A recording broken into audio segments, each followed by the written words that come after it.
రామగుండం పారిశ్రామిక ప్రాంతంలో చిరు వ్యాపారుల దుకాణాలను కూల్చి వారి జీవితాలను రోడ్డున పడేశారు. దారి మైసమ్మ గుడులను కూల్చి ప్రజల మనోభావాలను దెబ్బతీశారు. గత 2 ఏళ్లుగా రామగుండంలో బుల్డోజర్ పాలన సాగుతోంది. సింగరేణి నిర్మాణం చేస్తున్న నూతన వ్యాపార సముదాయాలు కూల్చివేత గురైన చిరు వ్యాపారులకు ఉచితంగా అందించాలని, అదేవిధంగా దారి మైసమ్మ గుడులను కూల్చిన వారిపై కేసులు నమోదు చేయాలని, దీనికి పూర్తి బాధ్యులైన వారిపై కఠిన చర్యలు తీసుకోవాలని, లేదంటే ఈ నెల 25వ తేదీన బీఆర్ఎస్ పార్టీ ఆధ్వర్యంలో ఎమ్మెల్యే క్యాంపు కార్యాలయం ముట్టడి చేస్తామని రామగుండం మాజీ ఎమ్మెల్యే పెద్దపల్లి జిల్లా బీఆర్ఎస్ పార్టీ అధ్యక్షులు కోరుకంటి చందర్ హెచ్చరించారు. గురువారం గోదావరికని ప్రెస్ క్లబ్ లో ఏర్పాటు చేసిన విలేకరుల సమావేశంలో ఆయన మాట్లాడారు. గత 2 సంవత్సరాలుగా పారిశ్రామిక ప్రాంతంలో చిరు వ్యాపారుల కూల్చివేతల పర్వం సాగుతుందన్నారు.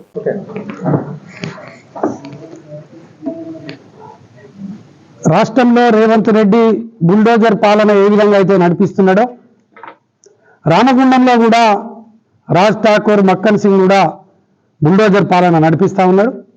ఈ బుల్డోజర్ పాలనలో ఈ మధ్య కాలంలో 46 మైసమ్మ గుళ్ళు కూడా కూలగొట్టినారు.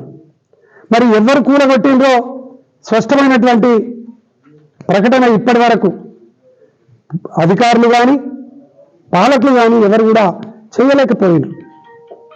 దీని మీద స్పష్టమైనటువంటి ప్రకటన చేయాలి. కూలగొట్టినారు, ఎవరైతే కూలగొట్టినారో వాళ్లకు చట్టపరంగా శిక్ష వేయాలి. ఇది వేయకపోతే రాబోయే కాలంలో మళ్ళీ ఇటువంటివే పునరావృతం కావడానికి అవకాశం ఉన్నది. కాబట్టి ఇది 25వ తారీఖు లోపు ఇది స్పష్టమైనటువంటి విధంగా వాళ్ళ మీద శిక్ష పడాలి. లేకపోతే 25వ తారీఖు నాడు చలో ఎమ్మెల్యే క్యాంపు కార్యాలయం ముట్టడికి బీఆర్ఎస్ పార్టీ కార్యాచరణ తీసుకున్నది. అదేవిధంగా సింగరేణి యాజమాన్యం ఈ ప్రాంతంలో చాలా ఏళ్లుగా చిరు వ్యాపారస్తులు బతుకుతుంటే వాళ్ళందరినీ కూడా కూల్చేసి ఇలా మళ్ళీ కట్టి మళ్ళీ కిరాయిలకు ఇచ్చుడా ఏదో కార్యక్రమానికి ఎమ్మెల్యే గారి నేతృత్వంలో ప్రారంభమవుతుందని చెప్తా ఉన్నారు. మేము ఎమ్మెల్యే గారిని డిమాండ్ చేస్తా ఉన్నాం. ఇది ఆ చిరు వ్యాపారస్తులకు ఏదైతే బస్టాండ్ దగ్గర ఇచ్చినారో అదేవిధంగా ఇక్కడ చౌరస్తాలో కూలిపోయినటువంటి వాళ్ళకు అందరికి కూడా కట్టుకోవడానికి అవకాశం మీరు ఇవ్వలే. సింగరేణి కడుతున్నది కాబట్టి మరి దానికి ఖర్చు అయ్యేటువంటిది మీరు డబ్బులు తీసుకోవాల్సినటువంటి అవసరం కూడా లేదు. ఇది సింగరేణి కష్టం, కార్మికుల కష్టం.